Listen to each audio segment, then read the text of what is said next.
Yes, এটাই শাকিব খানের পাওয়ার। শাকিব খান তো রীতিমতো দাপিয়ে বেড়াচ্ছেন ভিউয়ার্স। এই মুহূর্তে আপনাদের জন্য রয়েছে দুটি গরম গরম তরতাজা নিউজ। ঠিক এখানে যেমনটা দেখতে পাচ্ছেন, দর্শকের উপচে পড়া ভিড়।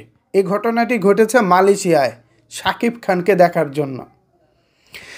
কি কি গরম নিউজ আপনাদের জন্য রয়েছে, তো চলেন আপনাদের জন্য পরিবেশন করা যাক। তার আগে আপনাদের যেটা করতে হবে, বরাবরের মতো একটি লাইক দিয়ে সম্পূর্ণ ভিডিওটি মনোযোগ সহকারে দেখতে হবে।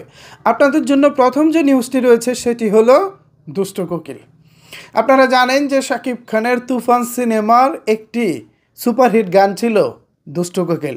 সিনেমা মুক্তির আগে লাগে উড়াধুরা এবং অন্যান্য কন্টেন্ট আপলোড করা হলেও, মানে পাবলিশ করা হলেও, দুষ্ট কোকিল গানটি পাবলিশ করা হয় সিনেমা মুক্তির প্রায় 1 থেকে 2 সপ্তাহ পরে। শুরুতে কিন্তু দুষ্ট কোকিল গানটি পাবলিশ করা হয়নি। সিনেমা হলে ছবিটা রিলিজ পেয়েছে, আমরা হলে দুষ্ট কোকিল গানের সঙ্গে নেচেছি, অ্যান্ড দেন হচ্ছে ফাইনালি গানটি অনলাইনে আসে। বলতে পারি সিনেমা মুক্তির প্রায় অনেক দিন পরে এই গানটি আসে, কিন্তু ততদিন পরে গানটি এসে কী করতে পারবে এটা নিয়ে অনেকেরই প্রশ্ন ছিল। বাট এই গানটি রিলিজের প্রায় 65 দিন বা 70 দিনের মতো হয়েছে। তো এতদিন পরে সে গানটি যেটা করেছে, রীতিমতো একটা বোম ব্লাস্ট করেছে।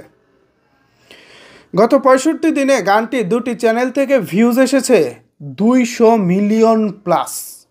এখনও পর্যন্ত এই গানটি বাংলা চলচ্চিত্রের ইতিহাসে এনি বাংলা ইন্ডাস্ট্রি, বাংলাদেশ কিংবা কলকাতা, 2 জায়গা মিলিয়ে এখনও পর্যন্ত এই গানটি বর্তমানে এ যাবৎকালের সর্বোচ্চ সুপারহিট গান। 200 মিলিয়ন ভিউজ, ভাবতে পারেন বিষয়টা? হ্যাঁ, মোবাইল কথা বলিস না। 200 মিলিয়ন ভিউজ, ভাবতে পারেন বিষয়টা? একটা অবিশ্বাস্য না ব্যাপারটা?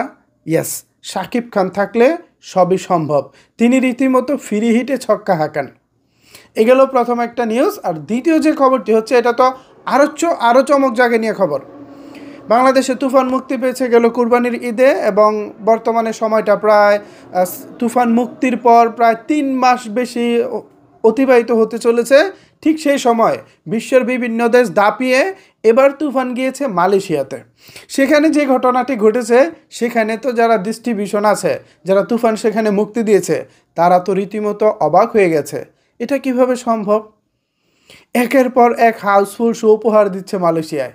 এর আগে বাংলা চলচ্চিত্র কখনোই এতগুলো হাউসফুল শো মালয়েশিয়ায় উপহার দিতে পারেনি। প্রবাসী বাংলাদেশিরা যেন এই ছবিটাকে পেয়ে নিজেদের মধ্যে অন্যরকম এক আনন্দ খুঁজে পেয়েছে। একের পর এক হাউসফুল শো উপহার দিচ্ছে সিনেমাটি। এতে হয়তো দারুণ খবর। নিঃসন্দেহে শাকিব খান আমেরিকা থেকে তিনি দেখছেন এবং পাশাপাশি নিজেও আনন্দ উৎফুল্ল হচ্ছেন। আমরা যারা বাংলাদেশে আছি, আমরা যারা সোশ্যাল মিডিয়ায় শাকিব ভাইকে নিয়ে কথা বলি, প্লাস তার শুভাকাঙ্ক্ষী ভক্ত, আমরাও কিন্তু বিষয়টা নিয়ে অনেক বেশি আনন্দিত এবং আমরাও বিষয়টাতে অনেক বেশি আনন্দ পাই। সো আশা করি এই যে দুটি বড় যে নিউজ এসেছে, এই দুটি নিউজ আপনাদের কাছে অনেক বেশি ভালো লেগেছে। অ্যান্ড এই বিষয়ে যদি আপনাদের কোনো কিছু বলার থাকে, তাহলে অবশ্যই সেটি নিচের কমেন্ট বক্সে জানাতে পারেন। ধন্যবাদ সবাইকে সম্পূর্ণ ভিডিওটি দেখার জন্য।